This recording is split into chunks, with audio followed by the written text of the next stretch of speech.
Level 7 monsters have been all the rage in the TCG for the past few months for some reason. So today, we're going to go over the 10 best level 7 monsters of all time that reside in the main deck. And also, since I'm having some major throat problems, we're going to be having AI logs take it away. Kicking off this list at number 10, we have Tenyi Spirit Ashuna. This is a Lightworm monster with 2 effects. First, you can activate Ashuna to special summon it from your hand so long as you control no effect monsters. If you control a face-up non-effect monster, you can banish Ashuna either from your graveyard or hand to special summon one Tenyi monster from your deck. That isn't another copy of Ashuna, but doing this locks you into only special summoning worms for the rest of the turn. Ashuna is generally the best of the various Tenyi main deck monsters. While all of the Tenyi spirits share the same effect to special summon themselves when you have no effect monsters, Ashuna's secondary effect is generally the best effect in any archetype's engine, as special summoning any other archetypal card from deck without even committing a normal summon is quite powerful. Being able to special summon any Tenyi means that Ashuna's effect is as good as all the other Tenyi by virtue of searching for them. Need a bounce? Summon Ashuna, link it off for a Monk of the Tenyi, go find yourself a Tenyi Spirit Vishuddha to link off, and suddenly you've got 2 link materials on board and a bounce, going +1 for your trouble. Ashuna also plays great with Tenyi Spirit Adhara, who you would often summon, use for a synchro or link play, and then banish to add your own banished Ashuna back to your hand to potentially repeat the process. Or you could use that freshly returned Ashuna as fuel in the hand for something else. Speaking of that, Tenyis as an archetype have long been used as a complementary engine for other decks like Sword Soul or the Red Rose Synchro combo decks. In Sword Soul, the Tenyis, Ashuna and Adhara specifically, let the deck play without committing to their very vulnerable normal summons, like Sword Soul of Moye, often forcing hand traps going first or churning through onboard interaction going second before sticking that crucial Sword Soul starter. The Ashuna and Adhara resource loop also serve to give Sword Soul consistent discard material to use Sword Soul strategist Long Yuan's effect to special summon by discarding a worm, letting Sword Soul more consistently access very important level 10 synchros. In Red Rose, or even in just general synchro combo piles, the Tenyis were very good at setting up Crystron Halkafabrax and Mecha Phantom Beast Auroradon combos, or even insulating those choke points by helping summon a negate before committing to them. Though those decks obviously died off with the banning of those infamous Link monsters, Sword Soul has been one of the most persistent and capable meta decks for nearly 2 years at this point, and that's in no small part because of how great a card Tenyi Spirit Ashuna is. Next up at number 9 on this list we have the Dragon Rulers, though if you had to pick one, Tidal or Redox are still on the ban list and have the most powerful unique effects. The Dragon Rulers all share 2 very similar effects, and then each one has their own unique effect, particular to them, all of which work in a synergistic way with themselves, other dragons, and other monsters that share their attributes. Each ruler can banish 2 other dragons and or monsters of a like attribute, to special summon themselves from the hand or graveyard, returning to the hand in the opponent's next end phase. When any of them are banished, they can add a monster from deck to hand that is a dragon with their same attribute, usually one of the baby dragon rulers, and each ruler discard themselves and another monster of the same attribute to get a unique effect. Burner can destroy a card on the field, Tempest can add a Dragon from deck to hand, Redox can special summon a monster from your graveyard, and Tidal can send a monster from your deck to the graveyard. The Dragon Rulers are collectively known for their utter dominance as strategy back in 2013 and 2014. At that point in Yu-Gi-Oh!, no collection of cards had ever had anything close to their combination of powerful utility effects, the ability to swarm the field, a recursive resource loop, and the ability to power out incredibly strong extra deck plays, all while being attached to strong bodies in their own right when they hit the field. Despite several ban lists constantly hitting both the Dragon Rulers and tons of support cards around them, like the Baby Rulers, even limiting all of the rulers to 1 apiece, they remained so oppressive in the meta that eventually all the rulers were banned for just being too good. They had power, consistency, splashability, and even some fundamentally unfair mechanics like their discard effects fueling super rejuvenation, which drew cards in your end phase equal to how many dragons you discarded this turn. Considering all the Dragon Rulers can discard tons of dragons, it wasn't unusual for players to be drawing 4 or more cards every activation, thanks to their discard effects fueling it, which could draw into more super rejuvenations, drawing more cards. And even if you had to discard to hand size, the rulers could fuel themselves from cards in the graveyard, so that was just fine. So, the real question is, why are they only at number 9 on the list? Well, recently both Tempest and Blaster have escaped the ban list and have had practically no effect on the metagame. And the prevailing wisdom is that you could probably bring them all off with little impact. The unusual thing about the Dragon Rulers is, unlike most old cards that were utterly broken, Konami actually future-proofed them. The Dragon Ruler's 3 different effects all share a once per turn, so if you special summon a Tidal to set up an extra deck play, you won't be able to use its graveyard dumping effect or banish effect in that same turn. Most modern cards have multiple effects, but each effect has its own once per turn instead of sharing one. If this list was only about historical dominance, then the Dragon Rulers would potentially be much higher as, while Konami did future-proof them, they definitely did not present-proof them back in 2013. But there might be some new Dragon Ruler legacy support on the horizon a decade after their release, so keep an eye out on these dangerous dragons. Soaring into the number 8 spot on this list, we have Wandering Gryphon Rider. This wind-winged beast has 2000 attack and 2800 defense alongside 2 effects. Its first effect is, as a quick effect, where you can special summon it if you control no monsters or control an adventurer token. Its second effect lets you shuffle Wandering Gryphon Rider back into your deck from the field to negate the activation of any card effect and destroy it, so long as you control an adventurer token. Wandering Gryphon Rider is a part of the Isekai-themed Adventure or Brave engine. And while the majority of the adventure cards aren't particularly good, Wandering Gryphon Rider is the card that catapults it from an ineffective strategy to one of the most powerful, completely generic engines in the history of the game. The strategy revolves around the spell Rite of Aramesir, which summons an adventurer token and places a Fateful Adventure onto the field. Since Fateful Adventure can easily search Wandering Gryphon Rider, and the adventurer token is already on the board, you just turned one spell card into 2 fairly large bodies and a powerful Omni-Negate with Wandering Gryphon Rider. Since Rite of Aramesir is easily searched by Water Enchantress of the Temple, you can have really consistent access to this setup. Enchantress's search effect even works from the graveyard, so cards like Foolish Burial or any card with a similar effect can further increase consistency. Turning one easily accessed spell card into a free Omni-Negate and 2 materials worth of high-power monsters is quite strong.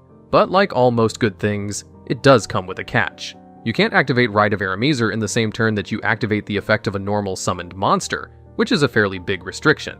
Most decks have a primary normal summon with an important effect to use, otherwise you might see the adventure engine in basically every deck because of how free and high impact Wandering Gryphon Rider is. Still, paired up with competent strategies that have no need for a normal summon effect like Prank Kids, Eldlick, or Synchro Spam strategies like the Tenyis, and suddenly you can either bolster your boards with this Omni-Negate, protect your combo from hand traps with it, or just use the 2 monsters as incredibly efficient Link or Synchro material. Wandering Gryphon Rider in the right deck is just a searchable Omni-Negate, which is a pretty powerful place to be for any main deck Yu-Gi-Oh monster. And with the number 7 spot on this list, we have Danger Nessie. This is a dark aqua monster that has 2 effects. First, like all danger monsters, Nessie lets you reveal it from your hand, then you randomly discard 1 card in your hand. If that discarded card is not Nessie, Nessie will special summon itself to the field and draw you 1 card. This effect is not a once per turn, so if you draw more Nessies, you can keep using this effect. If Nessie does get discarded, either by its own effect or another card, you can search your deck for a different Danger monster and add it to your hand, with this effect being once per turn. Nessie is a part of the Danger archetype, and, well, it's hard to overstate how impactful the Dangers were as an engine that other decks used. They were prominently included in Orcust, Lunalight, Spyral, Thunder Dragon, as well as a bunch of different dark monster-centric Link spam strategies. The Dangers dominated Yu-Gi-Oh! As a supporting archetype for 2 years.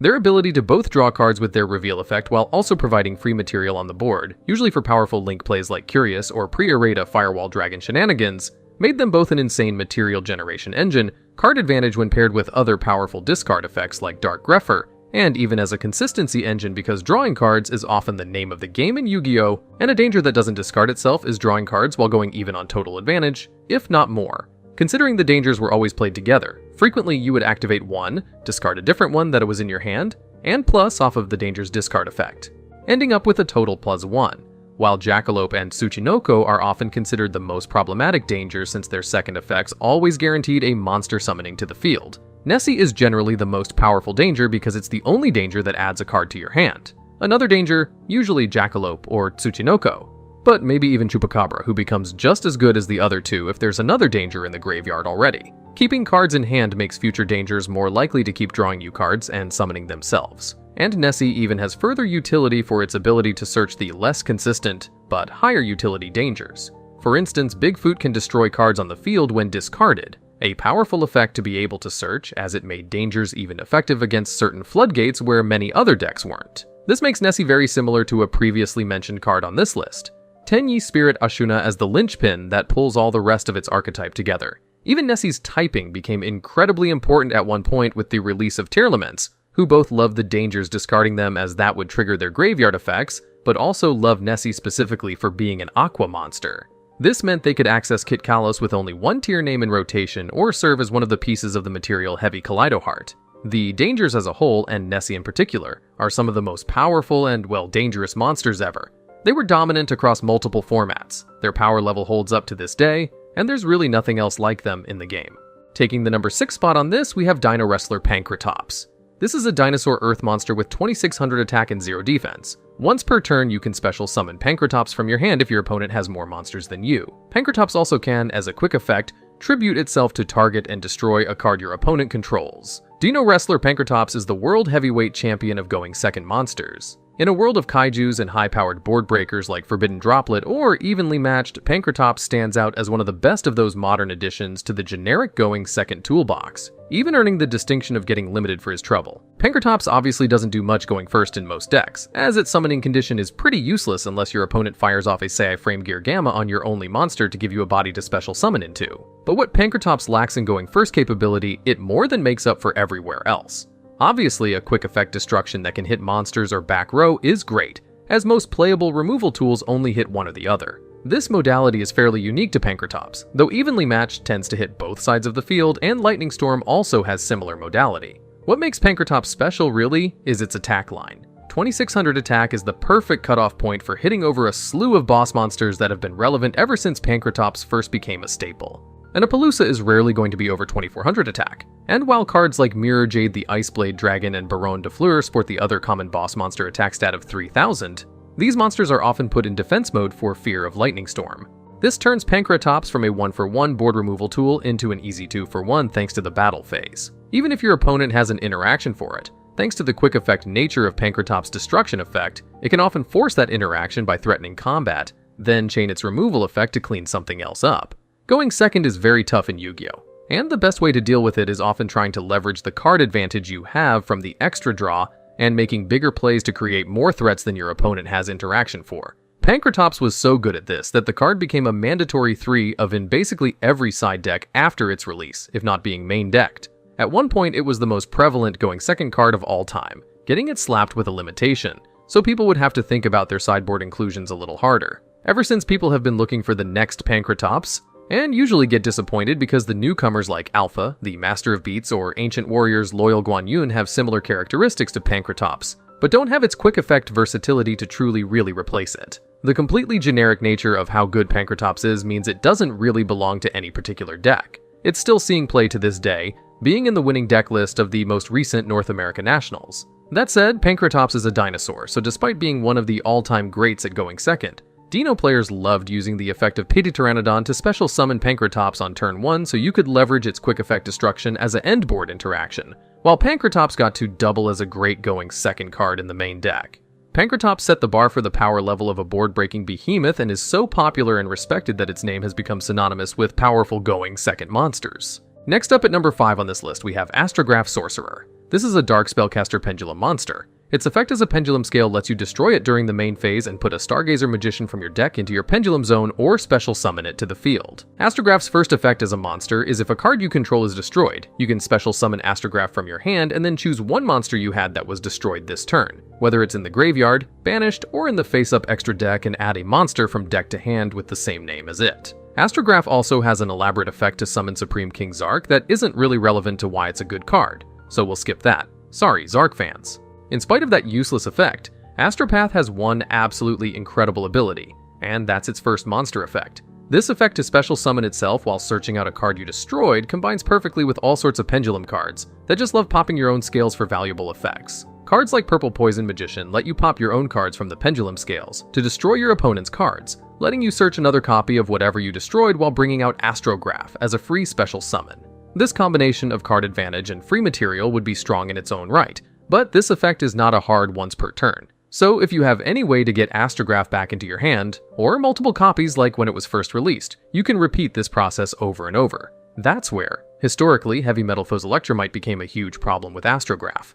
Electromite could search up Astrograph by putting it in the face-up extra deck, then destroy another pendulum scale you had while adding Astrograph to hand from the extra deck. This would in turn trigger the Astrograph that was now in your hand, letting you search the card you blew up and summon Astrograph. And you would also get to draw one card on top of this, for Electromite's effect, to boot. Considering Electromite's effect could be easily copied by a card like Supreme King Starving Venom, who is basically a Link 2 in a Pendulum deck, Suddenly you're bypassing Electromites once per turns, and Astrograph's most important effect doesn't even have one. This advantage generation would lead to Electromite getting banned, with Supreme King getting banned for other crimes, but could have been justified getting a ban for this showing as well. Astrograph itself was banned for a while after Pendulum Magicians as a deck overperformed with this setup, though has recently been brought back to 1. This is much safer with Electromite still locked away. Still, even without its partner in crime, Astrograph's ability is indispensable for any Pendulum deck that can include it to this day. On its own merits, it pluses any Pendulum strategy to high heaven when hard drawn.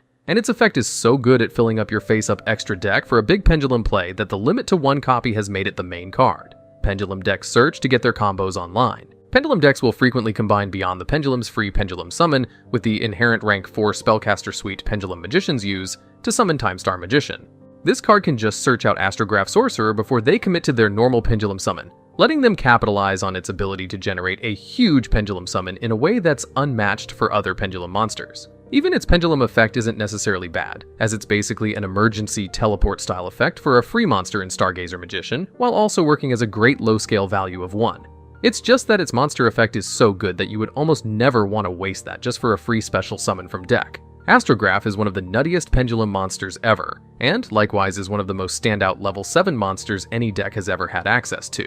Taking the number 4 spot on this list, we have Destrudo, the Lost Dragon's Frisson. This is a Dark Dragon tuner monster that can special summon itself from your hand or graveyard by paying half your life points and targeting a level 6 or lower monster on the field. You then subtract that monster's level from Destrudo's level, and that is Destrudo's new level. So if you target a level 3 monster on your field, Destrudo will summon itself as a level 4 monster.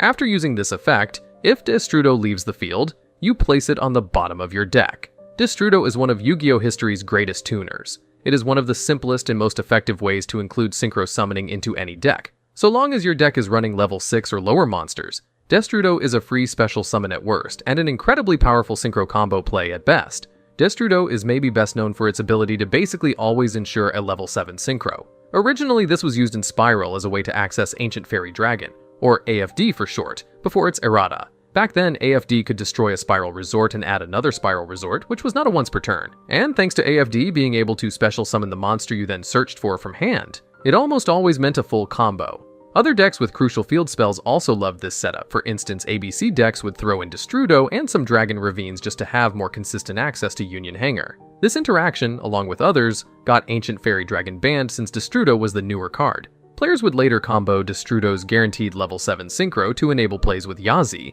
Evil of the Yang Xing, who worked both as a going second removal tool as well as a way to access Mare Mare. An honorable mention for level 7 monsters in its own right for its capability to swarm the field with tokens for both Link and Synchro plays. Even without doing some elaborate combo, Destrudo and any lower level monster automatically enable FA Dawn Dragster, a generic level 7 Synchro monster with a very handy spell and trap negate off of very minimal investment with Destrudo involved. Thanks to Destrudo's effect working from the graveyard, it found itself in all sorts of decks that had ways to fill up the graveyard, like Burning Abyss with Dante, to danger decks that loved Destrudo's value when being discarded by a danger effect, to most recently being a common staple of Tearlament's variants that could get great value off of milling Destrudo with their mass graveyard dumping effects. It might have seen more play in between those two formats, had it not been banned in anticipation of Krystra and Halqifibrax's release and the shenanigans that card entailed, as Destrudo made creating Halqifibrax way too easy like other cards that have been banned for that same reason. Once Halqifibrax was gone though, Destrudo was unbanned and was immediately playable again. It didn't take long after that for this all-time great synchro enabler to make a return to the highest levels of the metagame, which is no surprise as it's just too generically good to not see play in basically any format where it's legal.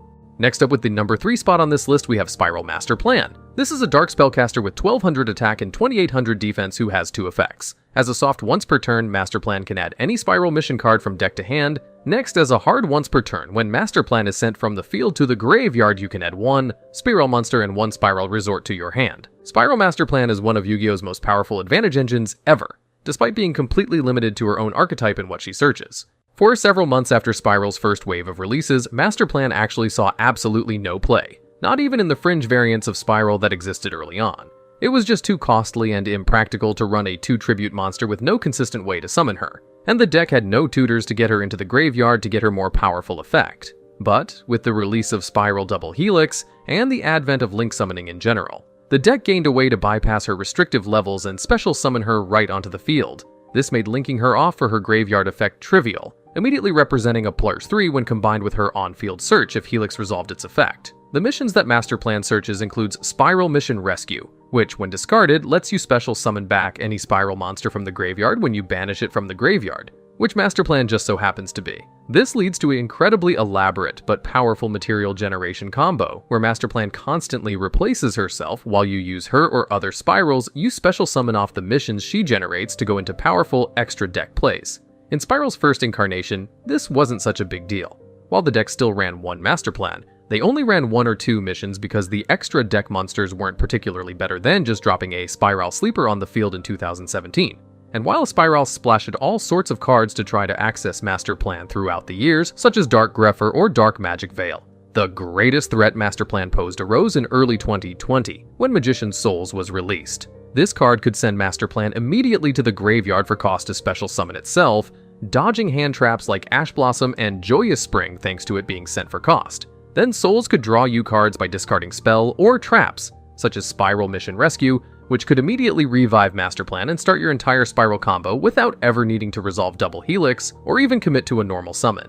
Suddenly, Master Plan went from a one-time use big power play partway through the combo to the immediate kick off of your combo with Souls. The deck, despite several hits on the Forbidden and Limited list from its Tier 0 days in 2017, suddenly became the undisputed best deck in the format, again in early 2020 on the cusp of Tier 0 status for a second time, a rather unheard of return to prominence for any deck. Konami decided to avoid another Spyral format and banned Master Plan in the TCG, not long into her renewed spot at the top of the metagame, and she remains locked away to this day. Master Plan shows that even in an underperforming archetype, a lack of hard once per turn on advantage accruing effects always has the potential for degenerate abuse. There are very few level 7 monsters, or main deck monsters in general, who have been as metagame defining and archetype defining as Master Plan is. With the number 2 spot on this list, we have Orcust Knightmare. This is a Dark Machine monster with 100 attack and 2000 defense. It can't be destroyed in battle with a Link monster, and has an effect in the graveyard to banish itself, target a dark monster on the field, and then send a different Dark Machine monster from your deck to the graveyard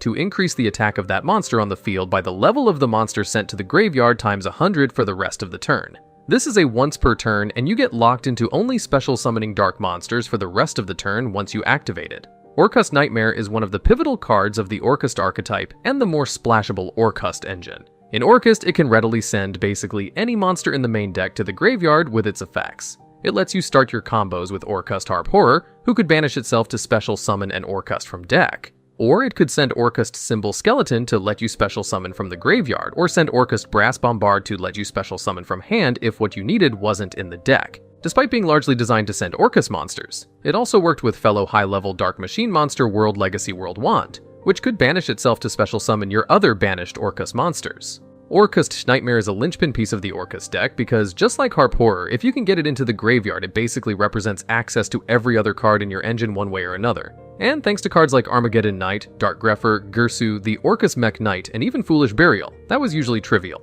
But, just like with Master Plan before it, what really broke Knightmare was an archetypal Link monster that could special summon it from deck with Knightmare Mermaid. This card could discard a card to special summon a Knightmare from deck. And while Orcust Knightmare was really the only playable main deck Knightmare, that was easily good enough. This was obviously great in Orcust, a meta-defining deck in its own right in its heyday, but the problem was how easy this was to access. Mermaid could be Link summoned by linking off any Knightmare monster, including the completely generic extra deck staples Knightmare Cerberus and Knightmare Phoenix. Suddenly, any deck that could make 2 Link material could access the entire Orcust combo, as this immediately set up Galatea, who could get you into either an Orcust Crescendo for a counter trap Omni Negate, or an Orchestrated Babel and Dingirsu, the Orcust Evening Star setup to get a quick effect. Non-targeting removal effect courtesy of Orcust Symbol Skeleton.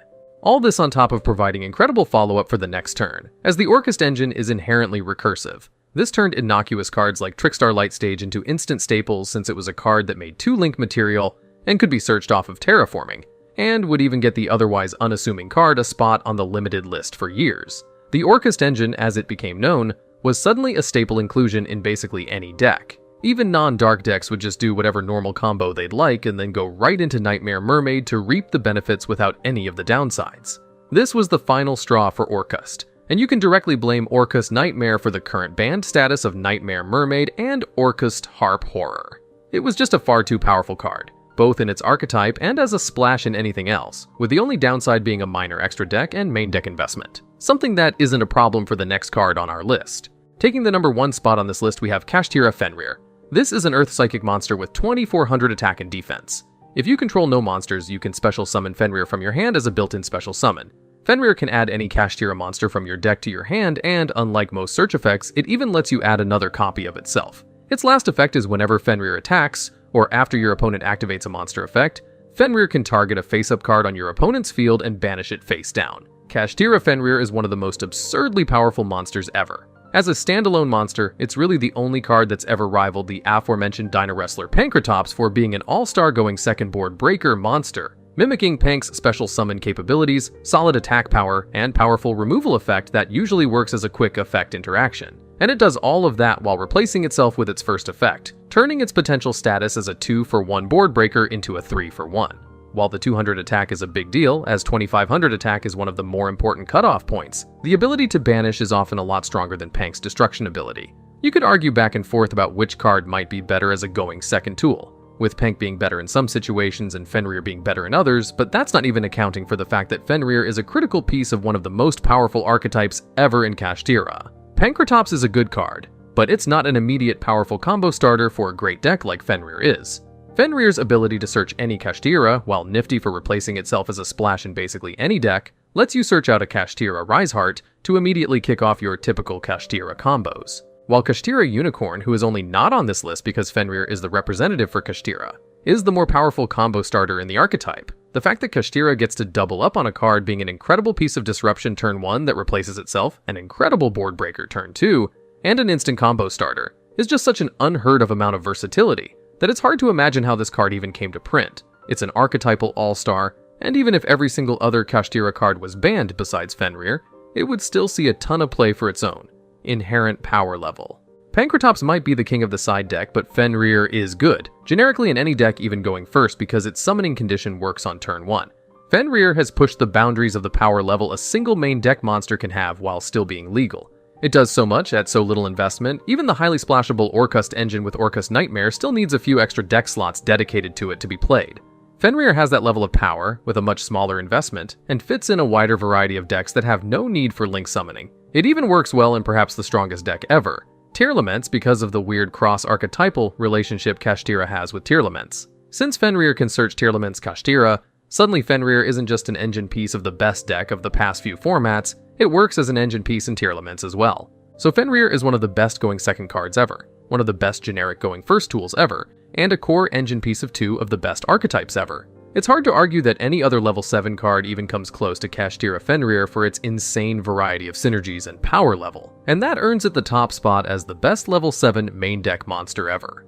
Alright, and that's the list. Real Logs here, just to let you know I'm having some major throat problems, so get used to AI logs and other guest speakers for a while, because my throat's going to take some time to heal.